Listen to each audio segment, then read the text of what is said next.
What is the minimum age to apply for a Texas Commercial Learner Permit, CLP? 18 years old.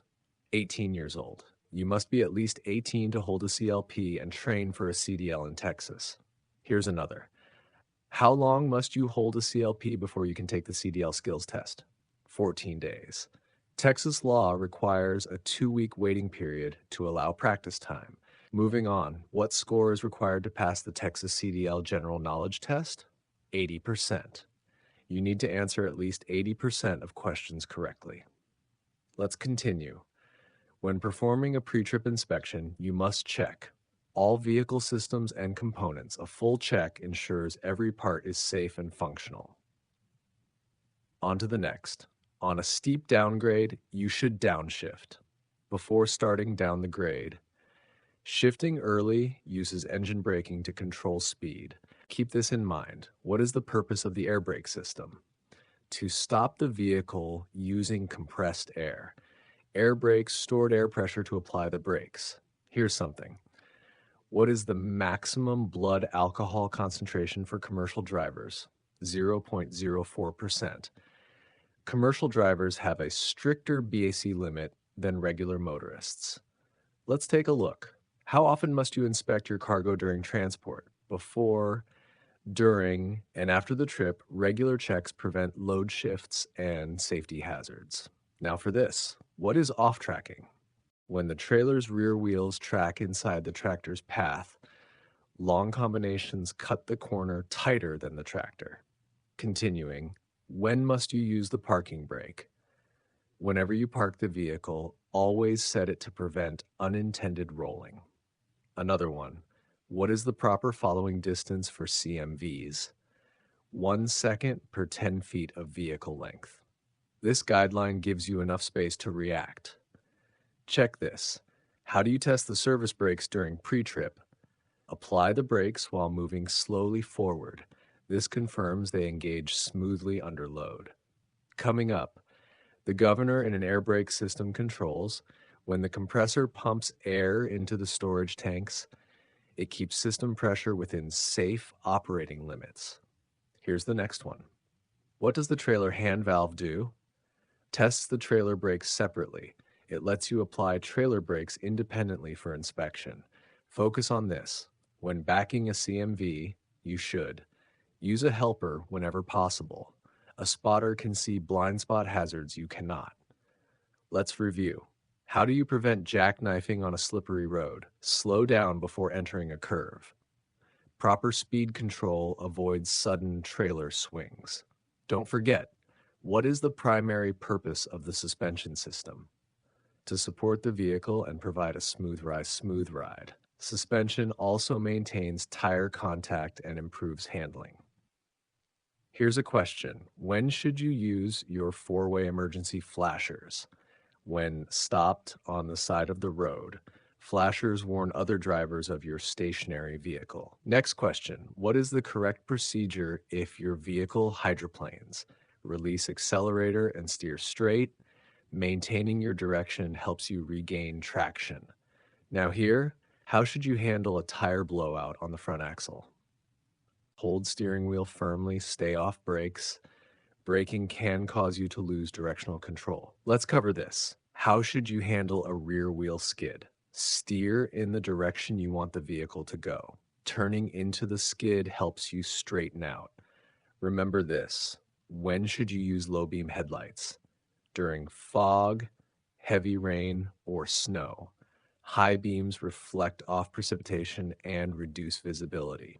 Check this out. What is the correct method for shifting gears? Let engine slow to safe RPM before shifting. Matching engine speed prevents transmission damage. Coming up next, what is the primary steering hand position for CMVs? 9 and 3 o'clock. This position offers maximum control and quick response. Up next, what should you do before fueling a commercial vehicle? Turn off engine and attend nozzle. This reduces fire and vapor leak risks during refueling. Here's something else. When must you stop before a railroad crossing? If a train is approaching or signals are active, stopping keeps you safely clear of the tracks. Let's move on. How far from the nearest rail must you stop at an active railroad crossing? 15 to 50 feet.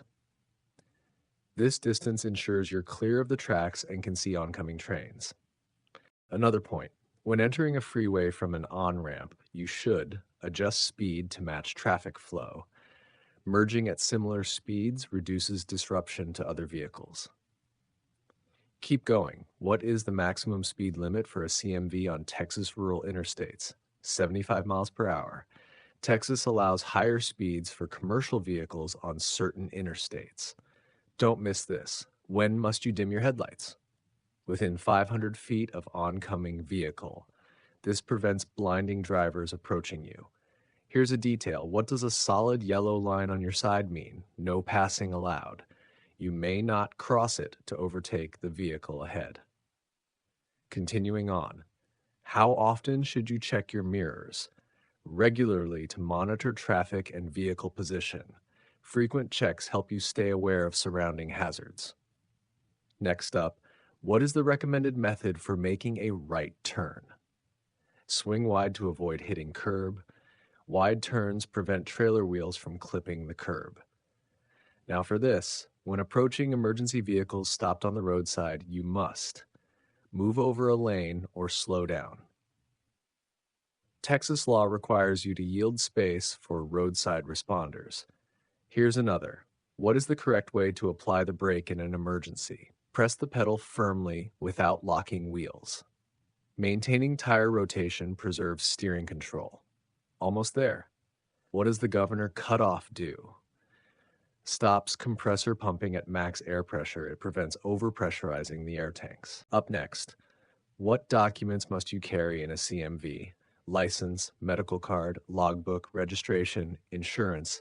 These are required for legal operation and inspections. Don't overlook this. What is the maximum allowable bungee cord use for securing cargo? Not allowed for primary securement. Ratcheting straps or chains must be your main tie-downs. Keep this in mind. How should you secure a load when the vehicle is stopped? Inspect tie-downs and retighten as needed. Loads can shift during transit, so recheck often. Here's a critical one. When parking a trailer, you should chock the wheels, in front and behind each wheel. Chocking both sides prevents creeping in either direction. Now this. What is a critical item to inspect on fifth wheel coupling? Locking jaws, release lever, and kingpin engagement. Ensuring these are secure prevents trailer separation. Let's move forward. When should you use the emergency airline?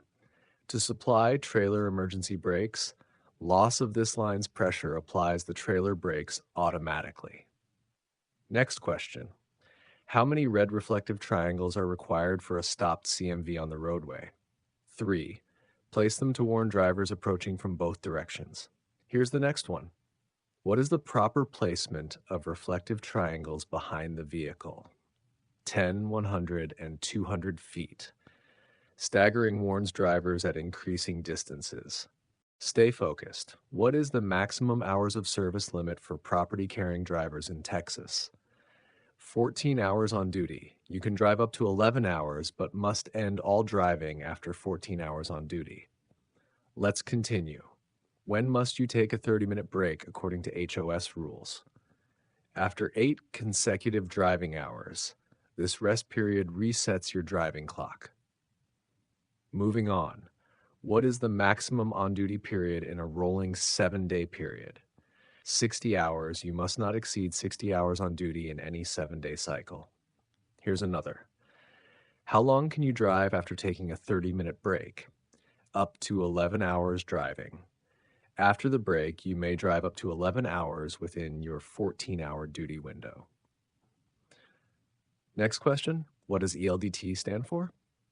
Entry-level driver training, ELDT, is required for new CDL applicants under federal rules. Now this, which endorsement requires knowledge of tank vehicles? N, tank. The tank endorsement lets you haul liquid or gaseous loads in tank rigs. Keep it going. What is the minimum tread depth for front tires on a CMV? 4/30 inch. Adequate tread on steer tires is essential for safe steering. Finally, What is the minimum tread depth for rear tires on a CMV? 230 inch. Rear tires may be worn more than front, but must meet this minimum for safety.